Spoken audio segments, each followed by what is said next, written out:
Olá, eu sou o Ricardo Fenelon, sócio fundador do Fenelon Advogados e idealizador desse projeto chamado Air Law Brasil, que tem como objetivo difundir conhecimento sobre os diversos temas relacionados ao direito aeronáutico e espacial. Essa ideia surgiu a partir de inúmeras mensagens que recebi nos últimos anos, tanto de colegas advogados quanto de estudantes, interessados em se especializar na matéria.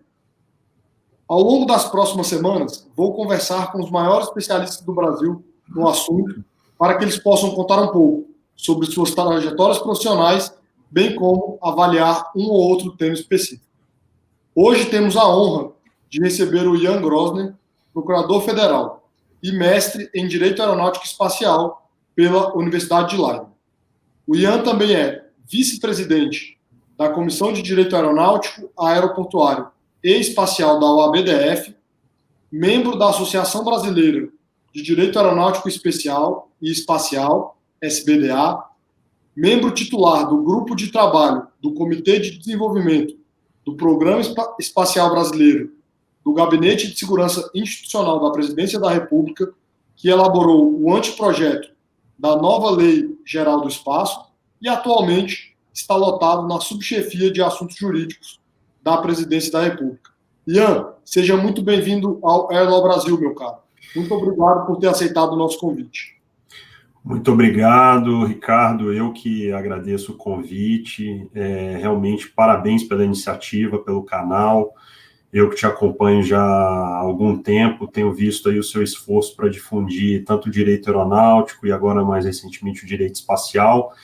E o canal vem em muito boa hora, parabéns. E muito obrigado pelo convite, por estar aqui. Eu que agradeço. Nós que agradecemos, Ian. A gente sempre começa com uma pergunta mais geral, assim. Queria te pedir para contar um pouco sobre a sua carreira, como que você teve o primeiro contato com o direito aeronáutico, como você foi parar nesse mundo, assim, relativamente exclusivo do direito, né? Verdade, não. Bom, eu sou procurador federal, eu já sou servidor público federal há um bom tempo, né? Quando eu entrei no Serviço Público Federal, eu não era nem formado ainda, eu tinha 20 anos, então eu fui passando em alguns concursos públicos, cargos de nível médio, nível superior, e desde 2002 sou procurador federal.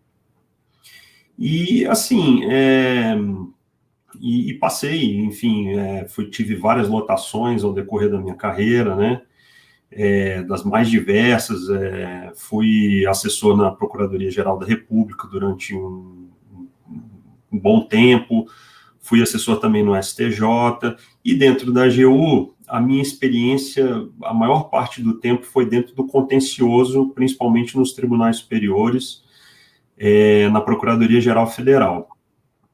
E aí, depois de um certo tempo, nesse batidão, vamos dizer assim, de contencioso, que você agora acho que está tendo essa experiência mais a fundo, né, nesse período, resolvi, então, me dedicar um pouco mais ao consultivo. Então, eu participei de um concurso de remoção dentro da nossa carreira, o último que teve, e fui contemplado com a vaga que eu tinha escolhido, que era a Procuradoria Federal junto à ANAC, né? E eu sempre tinha tido aquela vontade mesmo de trabalhar com o tema, mas era mais uma coisa assim aquela coisa de sonho de criança, assim, que gosta de avião, gosta de aeronave, gosta daquela coisa toda. Falei, por que não tentar juntar as duas coisas que você gosta, né? Já que eu sou advogado, sou procurador, vou ficar ainda um bom tempo aqui, vamos tentar pelo menos juntar com uma coisa diferente. E fui para a procuradoria, o procurador-chefe na época era o Dr. Cleso, fui muito bem recebido por ele, pelos colegas lá, e tive realmente uma experiência bastante intensa na procuradoria da ANAC, realmente um lugar que se aprende muito. A maior parte, ou quase todos os processos realmente relevantes da agência acabam passando pela procuradoria, então a gente realmente eu tive essa experiência ali do dia a dia, né? Mas eu achava, e continuo achando, que a experiência profissional prática, claro, ela é muito importante, ela é sem dúvida fundamental, mas eu sentia a necessidade de me aprofundar na parte teórica, na parte acadêmica, né? E por isso, quando estava na ANAC, já comecei a pensar num possível projeto de mestrado em Direito Aeronáutico. E tive uma dificuldade grande, porque no Brasil a gente não tem um curso, uma especialização, um mestrado, algo parecido no gênero, né? Então, vi as opções que existiam lá fora. Hoje já existem até uma quantidade razoável de cursos, mas acabei ficando entre as duas, né, que são talvez as mais tradicionais, que é a McGill, universidade que fica no Canadá, e Leiden, que fica na Holanda. E, no final das contas, as coisas que a vida vai te levando, escolhi Leiden, e acho que fiz uma excelente escolha, e fiquei muito feliz de ter ido para lá. Leiden é na Holanda, é uma cidade realmente fantástica, uma cidade pequena, universitária. Leiden é a universidade mais antiga da Holanda, tem uma história bonita, em razão como que a universidade surgiu, mas o que realmente importa é que, assim, ela realmente, eu tive a oportunidade e o privilégio de passar lá um ano estudando muito o direito aeronáutico e o direito espacial. E aqui é uma curiosidade, eu fui pelo direito aeronáutico, né? Quando eu procurei o mestrado, eu fui realmente pelo direito aeronáutico, era a minha experiência profissional até então, mas tive o primeiro contato, vamos dizer assim, com o direito espacial. E realmente gostei muito do direito espacial. E tive a oportunidade também de ter tido um dos nossos professores em direito espacial, um professor brasileiro, o professor Olavo Bittencourt, que é professor na Universidade de Santos, na Universidade Católica de Santos. E fui me envolvendo com o tema, fui achando muito interessante, apaixonante realmente como é o direito espacial. Fui tomando gosto, e quando eu retornei para o Brasil, eu meio que dei um novo rumo na minha carreira. Achei que realmente eu tinha, vamos dizer assim, era um desafio até maior para o direito espacial para mim, pessoalmente, do que o próprio direito aeronáutico. E hoje estou procurando me especializar cada vez mais no direito espacial. Não, sem dúvida. Até pensando nisso, Ian, como o direito espacial ainda é um tema muito pouco explorado no Brasil, eu sei que é difícil fazer isso em poucos minutos, mas será que você poderia nos dar uma introdução do que é o direito aeronáutico, o direito espacial, o que você estudou, um pouco do que você estudou lá na Universidade de Leiden? Claro. Bom, primeira coisa, já deixar bem claro que direito aeronáutico e direito espacial são realmente dois ramos diferentes e separados do direito, né? A gente ouve muita expressão, né? Aeroespacial, engenharia aeroespacial e tal. Agora, quando a gente vai falar de direito, e realmente a gente aprofunda o estudo um pouquinho, a gente já vê de cara que são ramos diferentes do direito. Isso não sou nem eu que digo, é a nossa própria Constituição, lá no artigo 22, no inciso 1, quando ela fala das competências legislativas, competência da União para legislar privativamente, ela coloca de forma bem clara direito aeronáutico num lugar e direito espacial em outro. O direito espacial, ele realmente surgiu ali naquele período de Guerra Fria, quando as duas, então, grandes potências, União Soviética e Estados Unidos, estavam ali disputa palmo a palmo da conquista espacial, né, das atividades espaciais. Então, os soviéticos saíram na frente, lançaram o primeiro objeto, o primeiro artefato realmente no espaço, que foi o Sputnik 1, que a gente comemorou até agora no dia 4 de outubro, que é a data do envio desse primeiro satélite artificial para o espaço. Depois, também os soviéticos saíram na frente, mandaram o primeiro homem para o espaço, Yuri Gagarin, mas no final dessa briga toda vieram os Estados Unidos e colocaram o primeiro homem na Lua, né? Então, o que a gente vê é o seguinte, que disso tudo, o direito precisou de uma hora, se incumbiu de trazer as primeiras regras, né? E se parar para pensar, isso é muito recente, nós estamos falando aí de uma coisa de 60, 70 anos atrás. Então, os principais países, vamos dizer assim, as principais potências, então ambos, tanto os Estados Unidos quanto a União Soviética, e os outros principais atores entenderam que seria o caso de normatizar essa questão da ida ao espaço, justamente para se evitar o que ocorreu lá atrás, há 500 anos atrás, quando a América foi descoberta, ou colonizada, como quiserem, né? Que tinha aquela história de quem chegou primeiro vai, finca a bandeira e a terra é sua.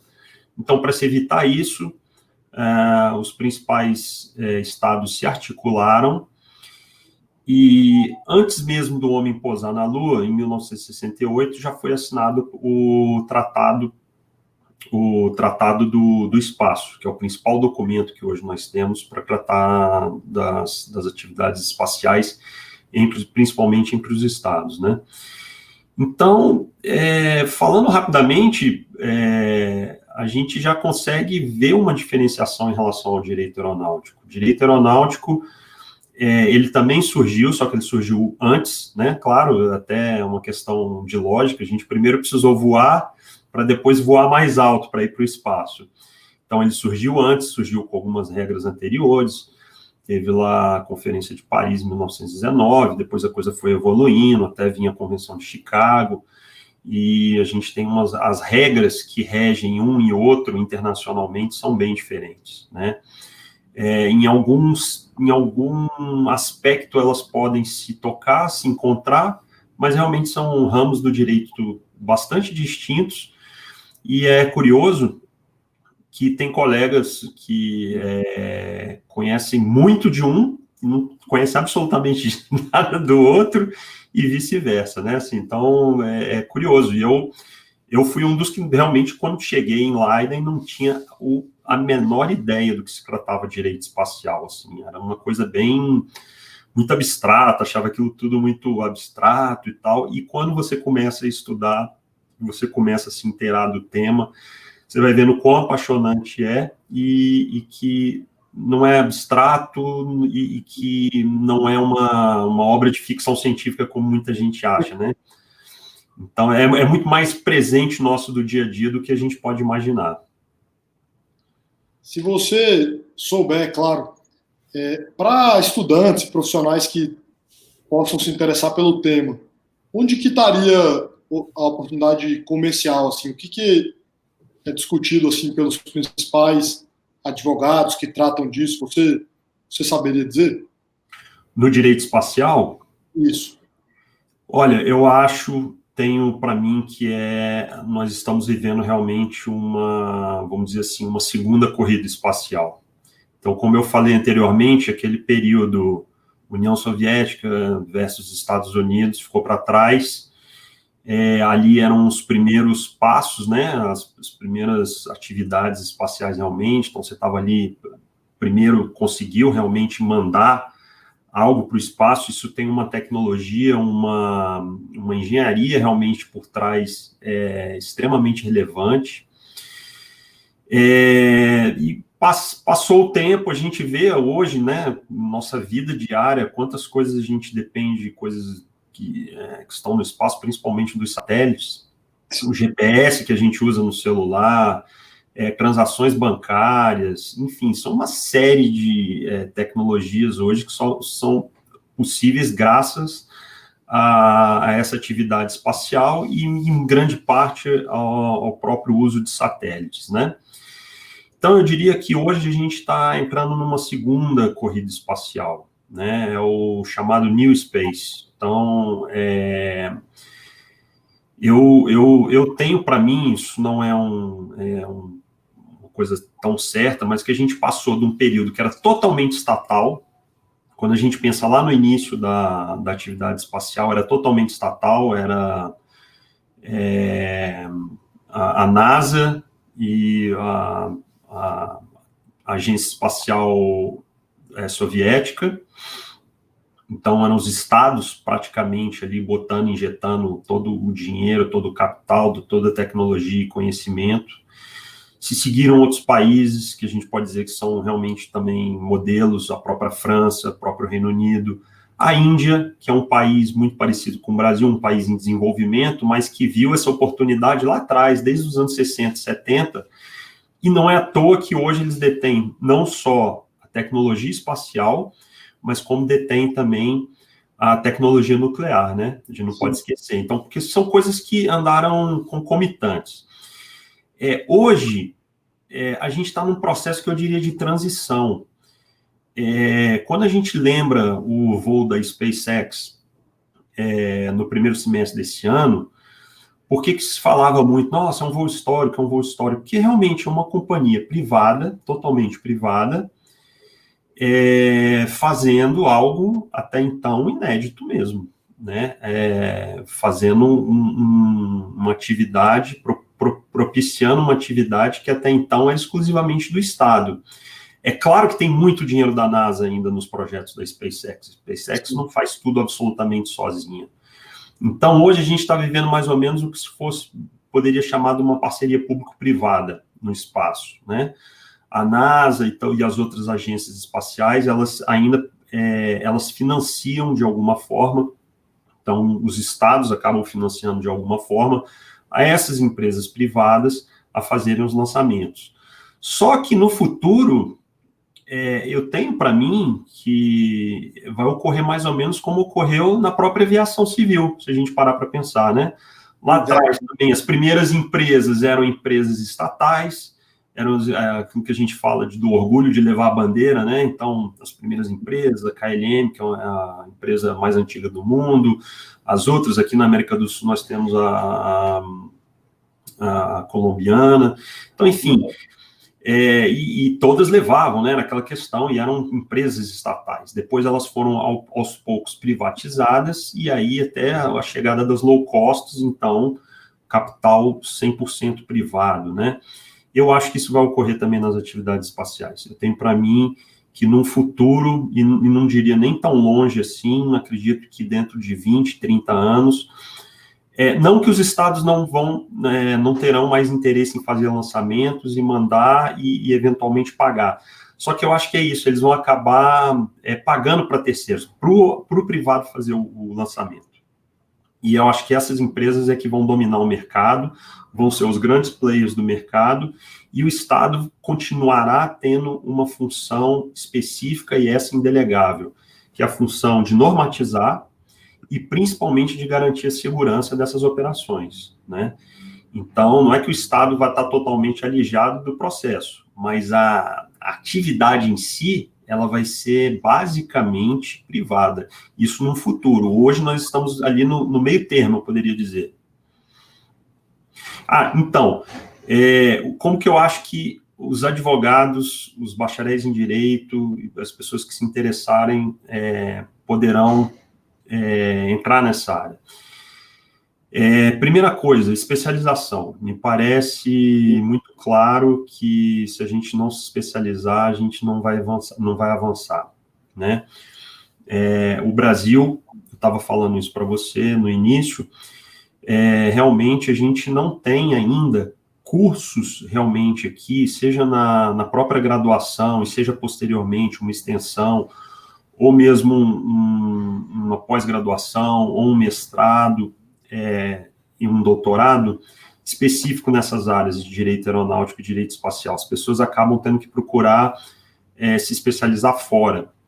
Então, um dos desafios, inclusive, é a gente trazer isso para o Brasil, a gente vender a ideia de que realmente é necessário tanto o direito aeronáutico como o direito espacial, que isso seja ofertado de alguma forma para as pessoas, né, que têm interesse. Então, primeiro ponto, especialização. Eu não vejo como você vá participar efetivamente dentro de uma empresa grande, de uma SpaceX, vou dar o exemplo novamente, que é o mais famoso, todo mundo conhece.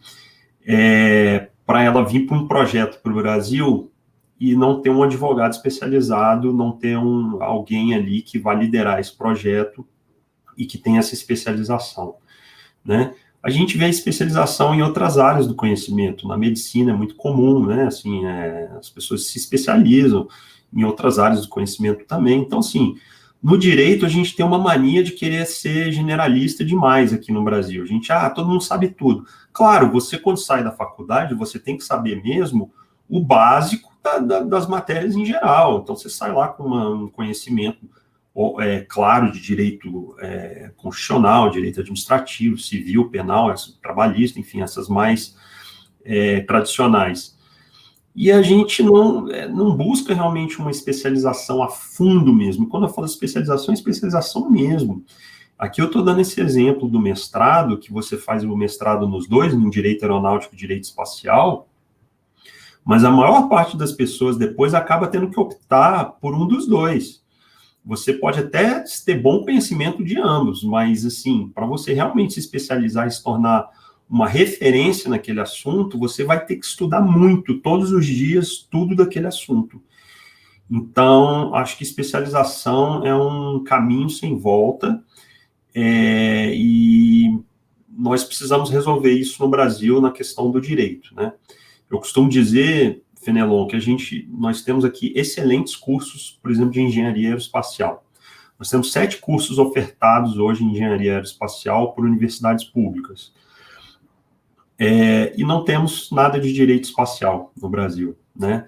Eu sempre falo assim, que tem esse movimento lá que o professor Olavo fez lá na Universidade Católica de Santos, mas ainda nós não temos, por exemplo, nem mesmo lá uma cadeira ainda de direito espacial. Acaba que é uma matéria dentro do direito internacional público, e aí você consegue ali especializar, pegar alguns alunos, fazer uma orientação para o mestrado, até para doutorado. A gente já tem colegas que fizeram doutorado no Brasil em direito espacial, mas são raríssimos, né? E as pessoas não têm, muitas vezes, esse incentivo, e é tudo muito difícil, assim, o acesso ao material bibliográfico, enfim, a própria produção no Brasil ainda é muito pequena nesse ramo. Então, a gente precisa melhorar isso. E qual foi a minha ideia quando eu retornei de Leiden? Falei, olha, então a gente precisa, por exemplo, um dos caminhos é exatamente procurar o OAB, procurar se associar também a uma associação. Eu procurei a SBDA, é uma associação de mais de 70 anos, então que tem muita tradição, e a gente tem que realmente buscar nesses lugares, tentar cobrir esse buraco que ficou existente nos cursos de graduação do Brasil, né, e na própria extensão que não é ofertada. Então, eu acho que as comissões de direito aeronáutico e espacial têm tentado cumprir esse papel, então a gente tem feito discussões, então eu fico muito feliz que eu fui um dos pioneiros aqui na OAB do Distrito Federal a trazer esse assunto, a convencer não só a diretoria da OAB, a diretoria da própria comissão, aos colegas, falar, gente, é importante o direito espacial e tal, para não achar que é uma coisa só, uma ficção científica, uma coisa muito maluca. Conseguimos trazer. Tivemos um evento no início do ano falando exatamente sobre atividade comercial espacial. Então, quando a gente trouxe uma técnica do INPE e também o presidente da Associação das Empresas Aeroespaciais Brasileiras. E semana passada a gente teve um evento pelo Conselho Federal da OAB que foi em Direito Espacial, foi o primeiro seminário de Direito Espacial da OAB. E vieram grandes nomes. Na abertura do evento foi o próprio ministro, nós temos vamos dizer, esse privilégio de ter um ministro da Ciência e Tecnologia que é astronauta, né? Talvez, não sei, não me recordo em algum outro país do mundo que isso tenha ocorrido concomitantemente. E ele é ainda o único astronauta brasileiro e o único do hemisfério sul ainda que foi para o espaço. Então, assim, é uma grande honra e contamos com a presença dele na abertura do evento. Tivemos também o presidente da Agência Espacial, o diretor do Centro de Lançamento de Alcântara, que é um outro tópico também muito interessante dentro aqui da nossa realidade nacional, e 4 excelentes professores especialistas no tema de direito espacial. Então, e depois ainda tivemos um último bloco, que as comissões seccionais da OAB que tratam do tema de direito espacial puderam mostrar e participar e demonstrar o que elas estão fazendo ou podem fazer para o direito espacial. Então, só retomando em relação a dicas, primeira coisa, especialização, não tem outro caminho. Você pode até procurar se especializar no Brasil, vai ser um pouco mais complicado por essas questões que eu falei, mas compete a cada um procurar os nichos e a oportunidade onde ela aparecer. Então, procure a OAB perto de onde você mora, veja se tem uma comissão de direito aeronáutico, de direito espacial. Se não tiver, fomente com alguém que tem interesse nesse tema a ter a comissão. A comissão é importante, ela passa a ser um centro de captação de pessoas interessadas em estudar aquele tema. Então, as pessoas têm que procurar isso, eu acredito, né? Os estudantes e os profissionais que queiram se especializar. Com certeza, se no direito aeronáutico ainda tem muito espaço e falta muito conteúdo, imagina no direito espacial, né?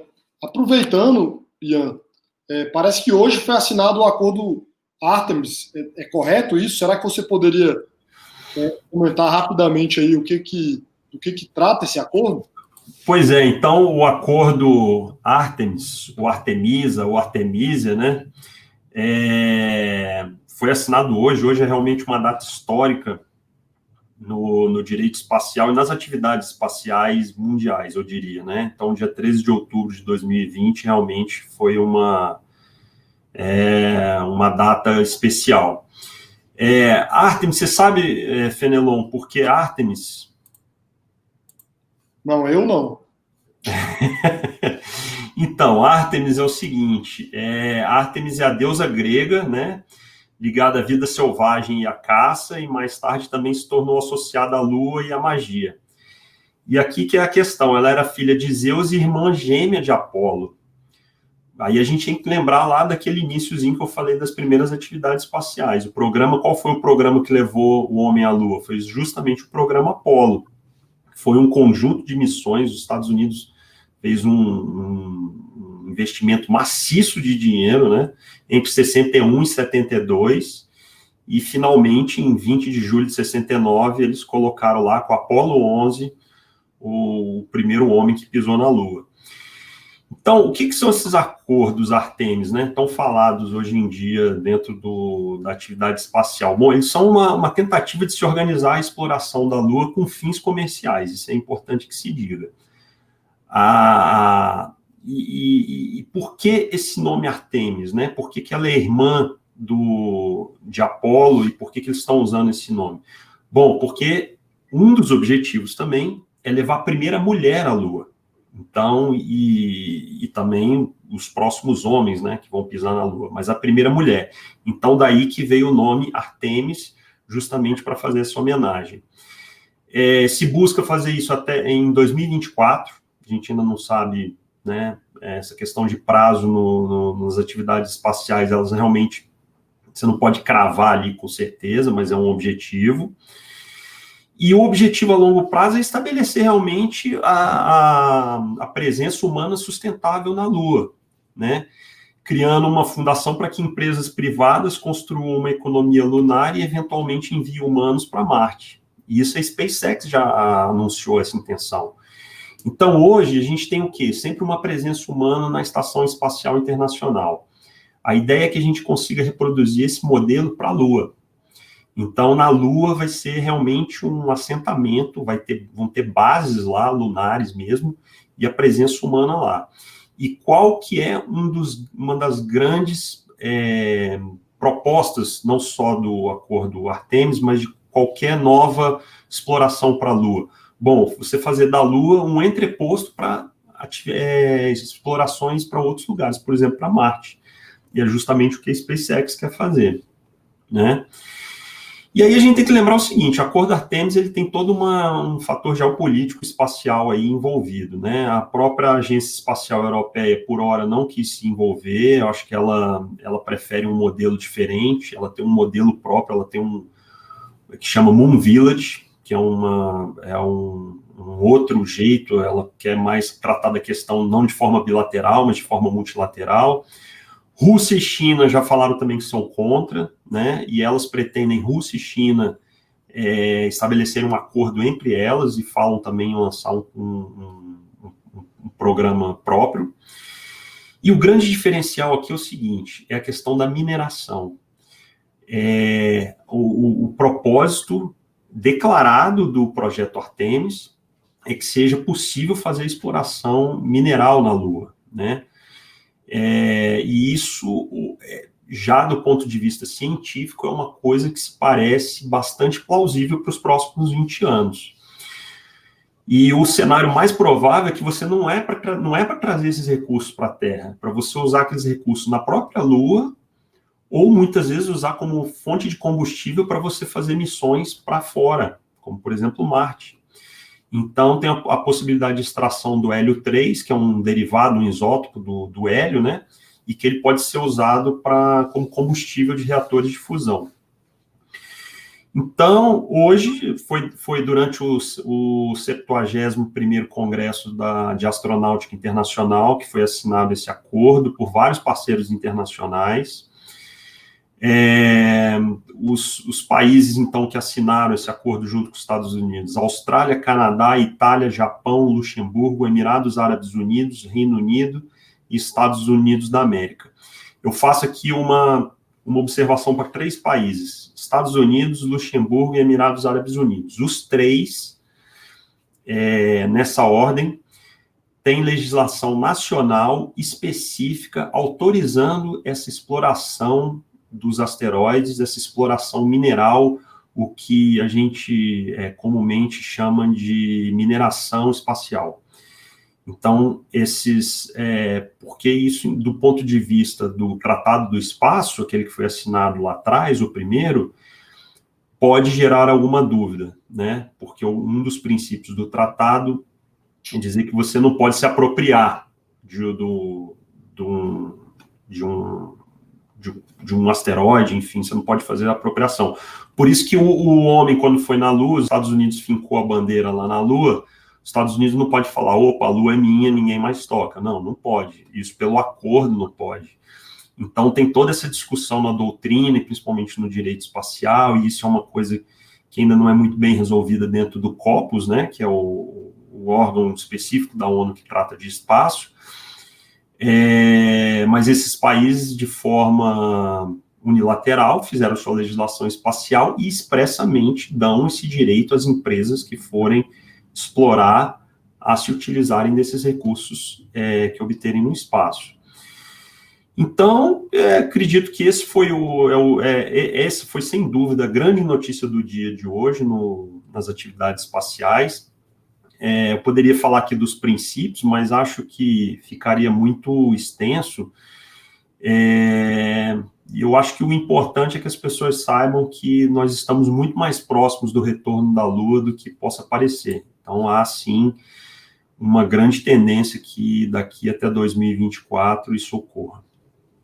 Muito interessante, que coincidência bacana o acordo ter sido assinado logo hoje, que nós decidimos gravar aqui esse bate-papo. Queria te fazer uma pergunta, já estouramos o tempo aqui, mas como você é um dos pouquíssimos advogados que eu conheço que tem esse mestrado em Leiden, e essa última parte é sempre uma dica para estudantes e profissionais, você achou que valeu a pena? É um mestrado que você recomenda? Porque basicamente os 2 mais conhecidos e mais respeitados são o de Leiden e o de McGill. Exato. Recomendo de olhos fechados ambos, né? Não estudei em McGill, mas tenho vários colegas que estudaram. É uma excelente universidade, um instituto já bastante também antigo e conceituado. Recomendo porque aquilo que eu insisto nesse ponto, a questão da especialização. A gente não tem como buscar um conhecimento mais aprofundado sem se especializar. Então, como a gente não dispõe de nada nem sequer parecido em termos de profundidade e de estudo, etc., eu recomendo sim. E lembrando que Leiden tem 2 tipos básicos de mestrado, né? Ou você faz um ano, intensivo mesmo, de um ano, inclusive nesse período está incluído também o tempo para você fazer a sua dissertação de mestrado, ou você pode fazer em 2 anos, que é o que eles chamam de semipresencial, que você vai lá, me parece que 3 ou 4 vezes durante esse período de 2 anos, durante algumas semanas, normalmente não menos tempo do que 2 semanas, e você desenvolve suas pesquisas e também, dentro desses 2 anos, você apresenta a sua dissertação final. Então, assim, recomendo, sem dúvida, acho que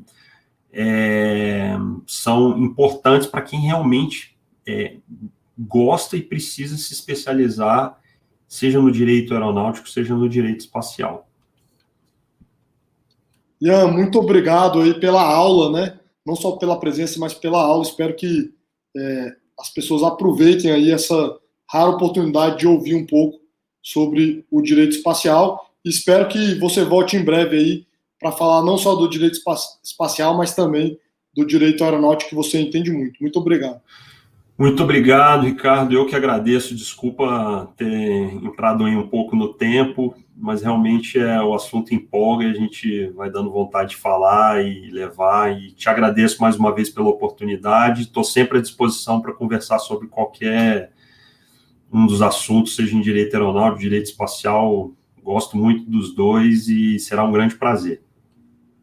Muito obrigado. E aproveito aqui para agradecer a todos que estão nos assistindo e fica sempre o convite para nos acompanharem nas redes sociais, no Instagram, no LinkedIn, no Twitter.